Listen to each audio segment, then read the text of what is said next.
Well, hello everybody. It's nice to see you. I'm pretty sure you're here because you're interested in this class. You wonder what health communication might be about and whether you should take this class or whether you should even consider the program that is connected to this class.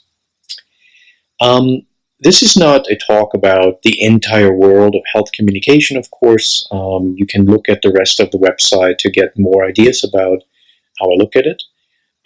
But I want to focus here on this little video about MECO6919.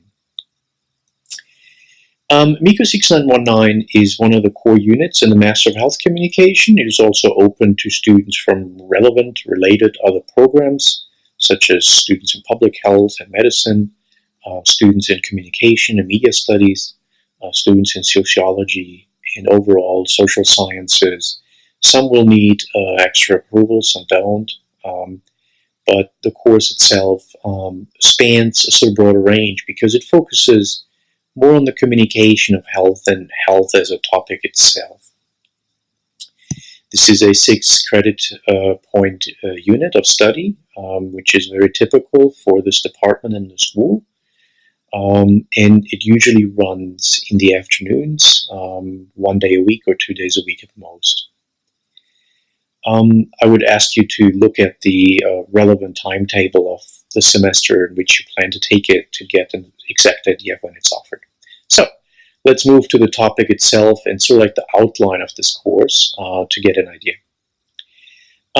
It of course goes without saying that we've defined this unit with an emphasis on communication. But you can't really talk about communication. So in this world, that would mean the world of social marketing and other persuasion campaigns, policy setting, and other intervention methods, unless you had an idea of where you get the core of your message content from. So what should you say?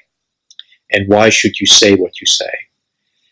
So that leads us to the world of sort of marketing or relevant research and the idea of theorizing prior to strategizing. So we actually start this unit with looking at where's this word coming from, what is it doing, and what are the relevant theories. And of course they're dominated still today by cognitive behaviorist theories. We'll look at them critically and introduce others as well. We then move to actually an analysis of where people get most of their information from about their own health and health in general, both through the media as well as in everyday lives. We take a brief snapshot into the aspects of policy, the aspects of literacy, and the aspects of global and media issues, which you can actually supplement if you're interested in those with the relevant electives. We then move to case study work. Case study work is very relevant here because it gives us an idea of how communicable and non-communicable diseases are actually executed today in the media, and we can have a critically reflective position on this. I think a main goal for good communication is always understanding where communication stands so far before you move on making your own communication. There's an old saying that if you don't know your history, you're bound to replicate it or repeat it. And this is the same here. If you dislike what current health communication is doing, you truly have to first understand what is actually done before you can claim that you do something different. So most of these case studies will come from the world of lifestyle issues such as drinking, smoking, obesity, and so on.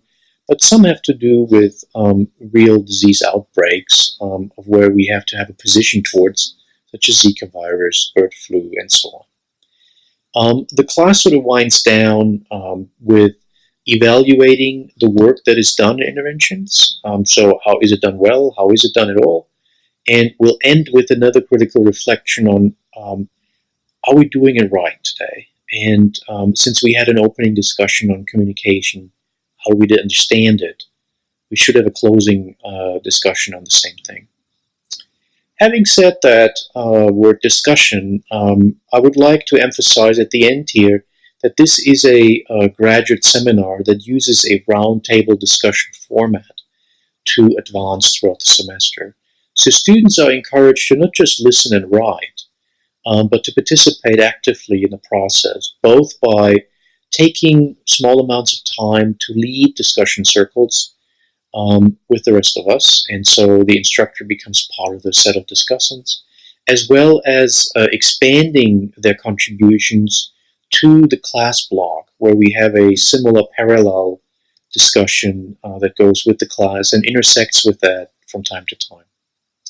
Now, to emphasize that these are relevant, those activities are as much assessed activities as are the other ones, which ask you primarily to reflect on what goes on today with a particular disease issue, as well as how you would address it separately or differently, or alike for that matter, in your own ideas. Because the main idea of a health communicator, of course, is contribute the communication to the entity for which he or she is employed or works for, or if you're self-employed for that matter.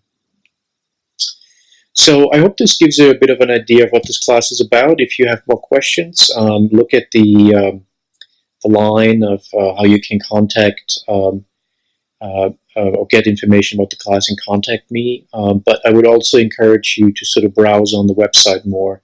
There is a find me and contact me link as well. So hope to hear from you if you're interested. If not, I hope it was interesting to you, and I'll talk to you soon. Bye.